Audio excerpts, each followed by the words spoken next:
Hallelujah, praise the Lord. ஆண்டவராகிய இயேசு கிறிஸ்து நாமத்தினாலே உங்களை வாழ்த்துகிறேன். கர்த்தர் உங்களை ஆசீர்வதிப்பாராக. இன்றைய நாள் மெய்ப்பனின் சத்தம், சங்கீதத்தின் புஸ்தகம் 25ஆம் அதிகாரம் 6-7 வசனங்களை நான் வாசிக்கிறேன். கர்த்தாவே, உம்முடைய இரக்கங்களையும் உம்முடைய காருண்யங்களையும் நினைத்தருளும். அவைகள் அநாதி காலம் முதல் இருக்கிறதே. என் இளவயதின் பாவங்களையும் என் மீறுதல்களையும் நினையாதிரும். கர்த்தாவே, உம்முடைய தயவு நிமித்தமும் என்னை உம்முடைய கிருபையின்படியே நினைத்தருளும். ஹல்லேலூயா. இங்கே தாவீது தன்னுடைய ஜெபத்துல தேவனுக்கு ஒரு காரியத்தை நினைப்பூட்டுதலா சொல்லுகிறார். என்ன சொல்றாரு? எப்படி இது நினைப்பூட்டுதலா அவர் பேச முடியும்னா, தேவனோடு நெருக்கமான உறவுல இருக்கிறவங்க ரொம்ப உரிமையா பேசுவாங்க ஜெப நேரங்கள்ல பார்த்தீங்கன்னா. ஆமா, உம்முடைய இரக்கங்களையும் காருண்யங்களையும் நினைத்தருளுங்க. ஏன் இதை சொல்ல வர்றாருன்னா, இளவயது பாவங்கள். இன்னைக்கு நிறைய பேருடைய வாழ்க்கையில இளவயது பாவங்கள் இருக்கிறது. ரட்சிக்கப்பட்டதுக்கு அப்புறம், வயசானவங்க அப்புறம் கூட இது சில நேரம் அவங்கள அரிச்செடுத்துக்கிட்டார். இள வயசுல இப்படி ஒரு தப்பு பண்ணிட்டேன், அதனால்தானோ இந்த பிரச்சனை, அதனால்தான் இந்த நஷ்டம், அதனால்தான் என் குடும்பத்தில் இந்த கலக்கமா அப்படிங்கிற மாதிரி சில நேரம் தோணும். சில சாபங்கள் வந்திருக்குமோ அப்படின்னு தோணும் பாருங்க.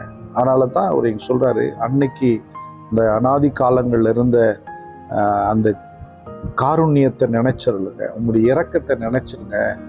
ஏன்னா என் இளவயது பாவங்களை நீங்க மறுபடியும் நினைச்சிடக்கூடாது.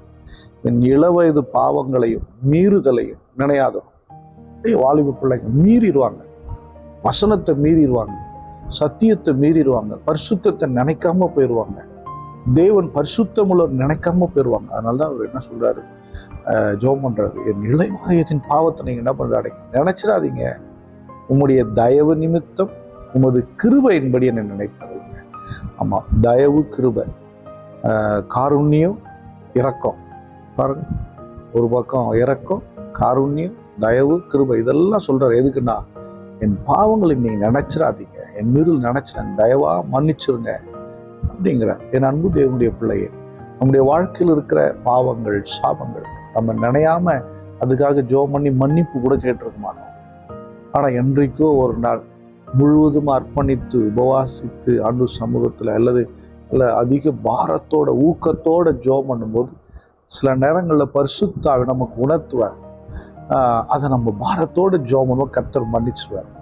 என்னன்னு தெரியல, தாவீது இங்கே ஜெபம் பண்ணும்போது சொல்றாரு, அந்த இளவயது பாவத்தை மீறுதல நினைச்சிடாதீங்க ஆண்டவரே, உங்க தயவுனால உங்க கிருபையினால என்னை நினைச்சிருங்க, என்ன மேல் நினைவா இருங்க, அதெல்லாம் மறந்துருங்க. ஹல்லேலூயா. எனக்கு அன்பான தேவனுடைய பிள்ளை, வேதம் சொல்லுகிறது, நம்முடைய பாவங்களை அவர் முதுகுக்கு பின்னாய் எரிந்து போட்டாராம். நம்முடைய பாவங்களை கடலின் ஆழத்துல போட்டுட்டாராம். அவர் மீண்டும் நினைக்கிற தேவன் அல்ல, அவர் மன்னிக்கிறது. ஒரு முறை ஒரு காரியத்துல நம்ம கண்ணீரோட ஜெபித்து, பாரத்தோட ஜெபித்து அவர் மன்னித்து விட்டார் என்கிற ஒரு நிச்சயம் வந்த பின்பு மீண்டும் அவர் அதை நினைப்பதில்லை, அதை மறந்தே போனார். ஏன்? அது இல்லவே இல்லை. இயேசு கிறிஸ்துவின் இரத்தம் சகல பாவங்களை நீக்கி சுத்திகரிக்கிறது. மீண்டும் புதிதாய் வாழும்படி அவருடைய கிருபை நமக்கு உதவுகிறது. இன்று வரையிலும் நாம் நிற்பதும் நிர்மூலமாகாதிருப்பதும் அவருடைய கிருபையை.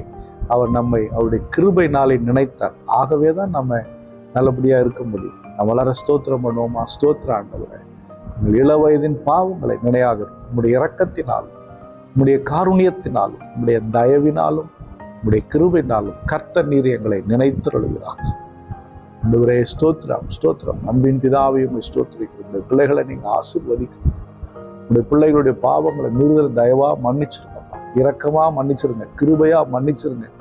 கிருபைனா நினைத்தரும் மீண்டும் உதவி செய்யும்படி கர்த்தருடைய ஆவியானவர் கிருபை பாராட்டுவாராக. இயேசு கிறிஸ்துவின் நாமத்தினால் ஜெபிக்கிறேன், ஜீவனுள்ள நல்ல பிதா. ஆமென். God bless you. Bye bye.